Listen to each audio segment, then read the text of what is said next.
तो next question fifth की बात करते हैं, list all the elements of the following sets. तो फिर से वही क्वेश्चन है, एक्चुअल में यहाँ पर बेसिकली वही सेट बिल्डर फॉर्म लिखी गई है, हमें इसको लिस्ट करना है, मतलब रोस्टर फॉर्म में लिखना है।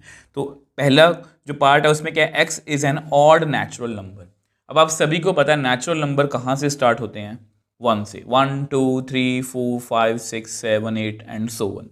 तो ऑड अगर मैं नंबर्स की बात करूँ तो ऑड नंबर 1 होता है, फिर 3, फिर 5, फिर 7, फिर 9 एंड सो ऑन। क्योंकि यहाँ पर बताया नहीं है कहाँ तक है, तो इसको मैं इसी तरह से जो है वो लिस्ट करूँगा। सेकेंड पार्ट की बात करते हैं, B, X is an integer and X जो है वो 9/2 और -1/2 के बीच में है।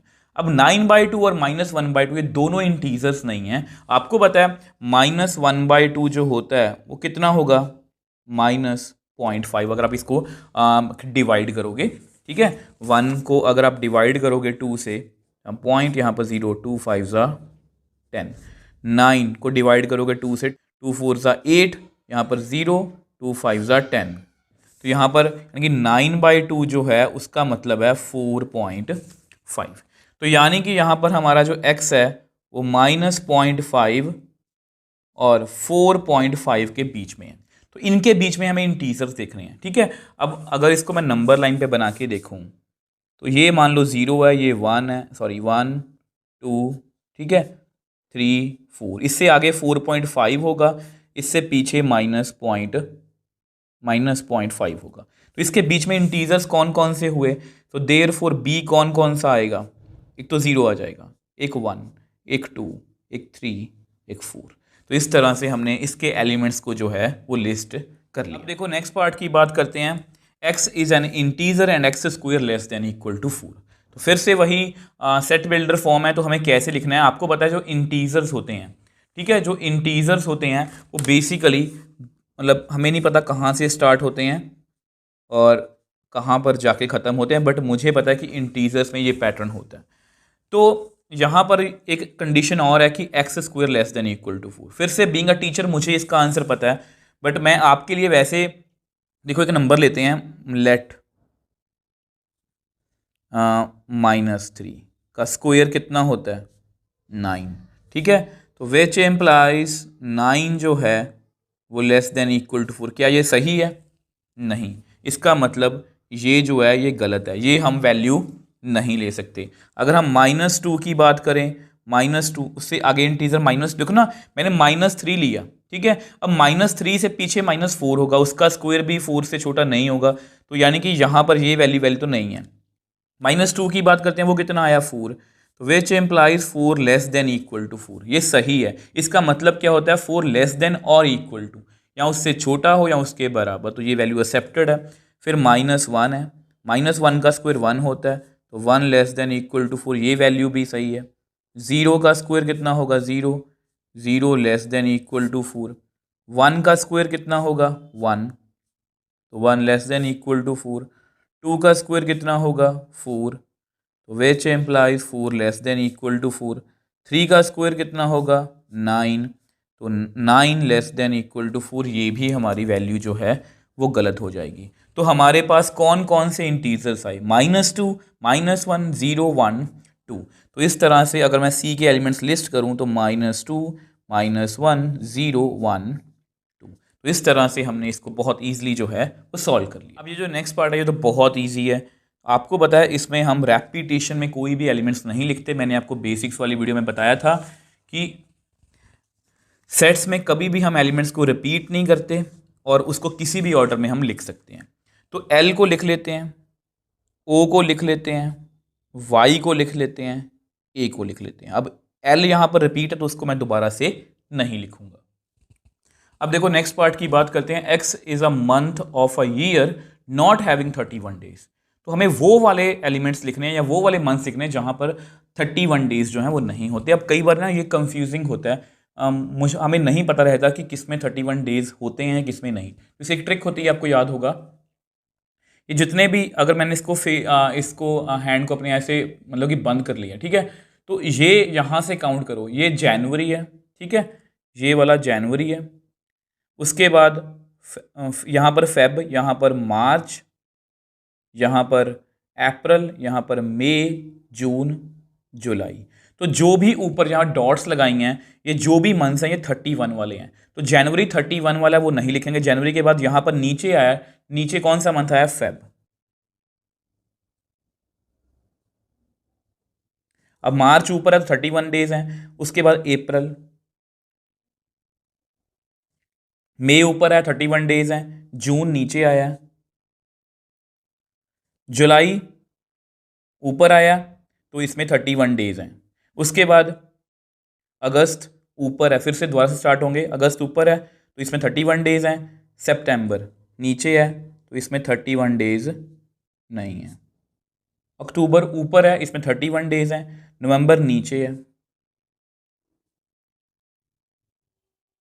उसके बाद दिसंबर भी ऊपर है तो इसमें 31 डेज होंगे। तो ये हमारा वो सेट है जिसमें 31 डेज नहीं है। आई होप इस ट्रिक को आप जानते भी होंगे और इस ट्रिक को हमने इस ट्रिक से हमने इस क्वेश्चन को जो है वो बहुत ईजिली जो है वो सॉल्व कर लिया। अब देखो लास्ट पार्ट की बात करते हैं। F x is a consonants in English alphabets which proceeds की।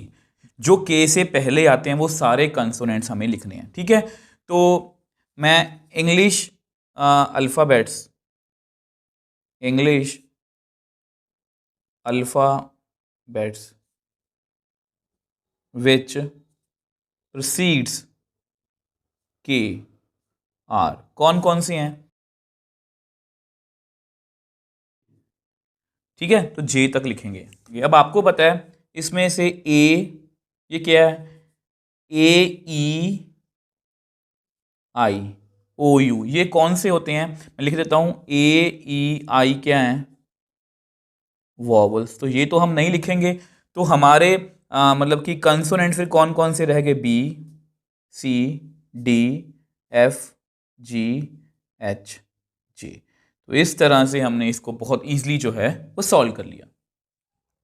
अब देखो नेक्स्ट क्वेश्चन और इस एक्सरसाइज के लास्ट क्वेश्चन की बात करते हैं। Match each of the set on the left in roster form from roster form with some with same sets on the right described in the set builder form. तो basically हम match the following करने हैं। तो बहुत अच्छा question है ये हमने सेम एग्जाम्पल नंबर 5 भी की थी। तो चाहे मैच द फॉलोइंग आपको पेपर में ना आए, बट आपको ये पर्टिकुलर सिंगल क्वेश्चन जो हैं वो पूछे जा सकते हैं। तो सबसे पहले फर्स्ट पार्ट की बात करते हैं। अब देखो ये आपका फर्स्ट पार्ट है, ऑब्वियस सी बात है इसी को हम सॉल्व करेंगे तभी वो इसके साथ मैच करेगा, इसको हम ज़्यादा सॉल्व नहीं कर सकते। अब यहाँ पर क्या है? X is a prime number and divisor of 6। अब आपको पता है डिवाइजर ऑफ 6,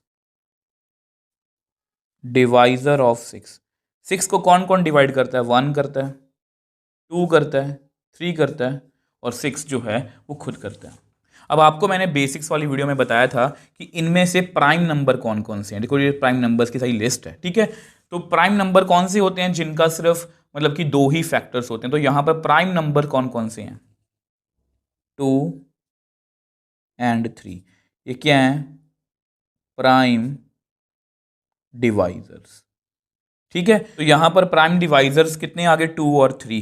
तो यानी कि अगर इसको मैच करना चाहूँ तो 2 और 3 आंसर है। तो ए जो है वो सेकंड ऑप्शन के साथ मैच करेगा, आपके सामने है, ठीक है, क्योंकि प्राइम डिवाइजर 2 और 3 आई हैं। अब सेम वे से सेकंड पार्ट की बात करते हैं। अब देखो नेक्स्ट है x is N odd number less than, odd natural number less than 10। अब आपको पता है नेचुरल नंबर 1 2 3 सो ऑन सारे होते हैं, तो उसमें से ऑड कौन कौन से होंगे? तो एलिमेंट्स आर, कौन कौन से एलिमेंट्स इसमें आएंगे? 1 आएगा, 1 एक ऑड नंबर है, 3 5 7 9, लेस देन 10 तो यही आएंगे। तो आपके सामने है क्लियरली ये जो बी है ये थर्ड ऑप्शन के, फोर्थ ऑप्शन के साथ जो है वो मैच कर रहा है। अब सेम वे से नेक्स्ट पार्ट की बात करें। अब ये जो पार्ट है ये बहुत इजी है। डिवाइजर ऑफ 6 हमने अभी अभी किए थे। डिवाइजर ऑफ 6, 1 भी डिवाइजर है उसका, 1 भी डिवाइजर है, 2 भी, 3 भी और 6 भी। क्योंकि यहाँ पर सिर्फ डिवाइजर्स की बात हो रही है तो यहाँ पर ये सी ऑप्शन के साथ, मतलब जो फर्स्ट है हमारा, तो मतलब सी ऑप्शन जो है वो फर्स्ट के साथ मैच कर गया। वैसे बाय डिफ़ॉल्ट ये यही रह गया, जस्ट फॉर्मेलिटी है, उसको हम कंप्लीट कर लेते हैं। अब देखो ये फोर्थ पार्ट है, आपको पता है इसमें कौन कौन से एलिमेंट्स आएंगे, ठीक है। इसमें कौन कौन से एलिमेंट्स आएंगे? तो m ATHE, M क्योंकि रेपिटेशन में नहीं आएगा, A रेपिटेशन में नहीं आएगा, T रेपिटेशन में नहीं आएगा, ICS। तो यानी कि हमारी जो D ऑप्शन है वो थर्ड ऑप्शन के साथ मैच करेगी। तो इस तरह से हमने सभी को जो है वो बहुत ईजिली सॉल्व कर लिया। देखो मैंने अपने पूरे एफर्ट्स लगाए हैं कि आप इस एक्सरसाइज को बहुत ईजिली समझ पाओ। एक्सरसाइज बहुत ईजी है, इसमें जस्ट हमने सेट्स की लैंग्वेज सीखी है, उसको इम्प्लीमेंट करना सीखा है।